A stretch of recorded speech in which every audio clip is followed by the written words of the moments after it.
Welcome back. આગળ વાત કરીશું રાજ્યમાં હવામાન વિભાગ દ્વારા જે આગાહી કરવામાં આવી છે હવામાનને લઈને હજુ પણ આવનારા દિવસોમાં વરસાદની શક્યતાઓ છે તે નહીવત રહેશે। અનેક જિલ્લાઓમાં આ જ પ્રકારનું વાતાવરણ છે તે રહેશે। ગરમીને લઈને હવામાન વિભાગ દ્વારા આગાહી કરવામાં આવી છે કે જો કે તાપમાનનો પારો છે, ગરમીનું પ્રમાણ હાલના સમયમાં જે પ્રમાણે છે, હાલ કોઈ ફેરફારમાં કોઈ સંકેતો છે તે ફેરફારના કોઈ એંધાણ દેખાઈ રહ્યા નથી। જોકે અનેક મહાનગરોમાં તાપમાનનો પારો ઊંચો રહ્યો છે।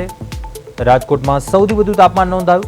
અમદાવાદમાં પણ 41 થી 42 ડિગ્રી તાપમાન રહેવાની સંભાવના છે। આ સાથે અનેક મહાનગરોમાં ગરમીનો પ્રકોપ છે તે જોવા મળ્યું છે। સૌથી વધુ રાજકોટમાં ગરમીનો પ્રકોપ છે તે જોવા મળ્યો છે। આ સાથે જ અનેક જિલ્લાઓમાં પણ હાલ તાપમાનનો પારો છે તે ઊંચો રહેશે તે પ્રકારની આગાહી છે તે કરવામાં આવી છે। અસહ્ય ગરમીથી લોકો પણ ક્યાંક તોબા પુકારી ઉઠ્યા છે। તો બીજી તરફ તંત્રએ પણ લોકોને અપીલ કરી છે કે બપોરના સમયગાળા દરમિયાન કામ વગર બહાર ન નીકળવાનું સૂચન કરવામાં આવ્યું છે।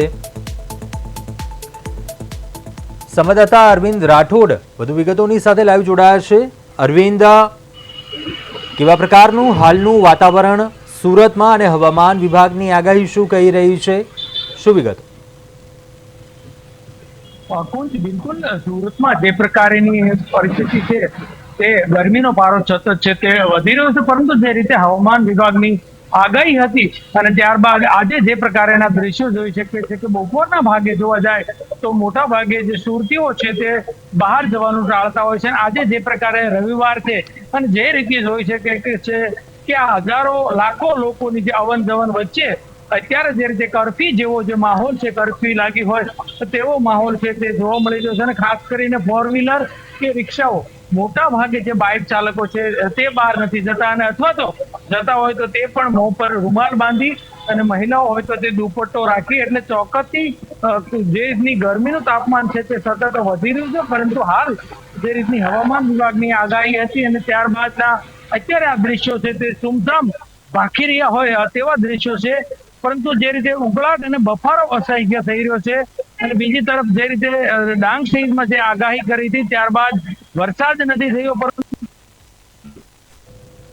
એ પ્રકારે ગરમી એટલે ચોક્કસથી જે રીતે ગુજરાતમાં જોવા જાય કુંજ તો જે રીતે સતત ગરમીનું પ્રમાણ છે તે વધી રહ્યું છે, ત્યારે હવે જે વૃક્ષોને કેવી રીતે ઉછેર થાય અને લોકોએ આગળ આવી અને વૃક્ષો ખાલી વાવવા જ નહીં પરંતુ તેનું જતન થાય તે દિશામાં કામ કરવું પડશે અને જે એક ગ્રીન તરફ આગળ પ્રયાસ કરવો પડશે।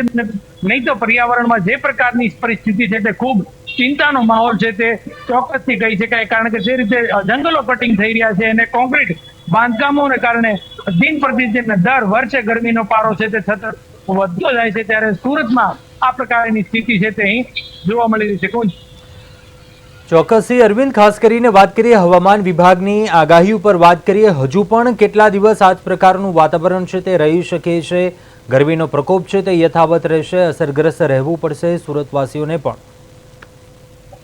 ચોક્કસથી જે પ્રકારનું હવામાન વિભાગની આગાહી છે એટલે તે મુજબ હજુ કેટલાક દિવસો છે આકરી ગરમીમાંથી ચોક્કસ છેકાવા માટે તૈયાર રહેવું પડશે। પરંતુ અત્યારે જે રીતના દ્રશ્યો જોઈ શકીએ છીએ કે સુમસામ ભાગતા હોય હજારો લાખોની વચ્ચે અથવા વિસ્તારમાં આપણે છીએ અને ત્યાં લાખોની જે અવર જવર, અને ખાસ કરીને રવિવારે એક આ સુરત શહેર એટલે ધમધમતું દોડતું શહેર છે રાત અને દિવસ, ત્યારે અત્યારે જોવા જાય તો જે રીતેનો માહોલ છે તે આ પ્રમાણે છે। અને હવામાન વિભાગે જે મુજબની આગાહી કરી છે ત્યારે ચોક્કસથી હજુ પણ ગરમીમાં શેકાવા સુરતીઓએ તૈયાર છે તે રહેવું પડશે, અને જે રીતે સતત તાપમાનનો પારો છે પણ તે સતત વધી રહ્યો છે, એટલે કુલ મળીને જોવા જાય તો 40 ડિગ્રી આસપાસ સુરત પણ જે હવે છે તે પહોંચી રહ્યો છે તેમનો પારો, એટલે ચોક્કસથી ગરમીનું પ્રમાણ છે તે સતત વધી રહ્યું છે। અને અત્યારે જે પ્રમાણે ગરમીની સાથે જે રીતે બફારો અને અસંખ્ય ઉકળાટ છે તે જોવા મળી રહ્યો છે, એટલે ચોક્કસથી જે પ્રકારની આગાહી જે રીતના દ્રશ્યો છે તે ચોક્કસથી ગરમીમાંથી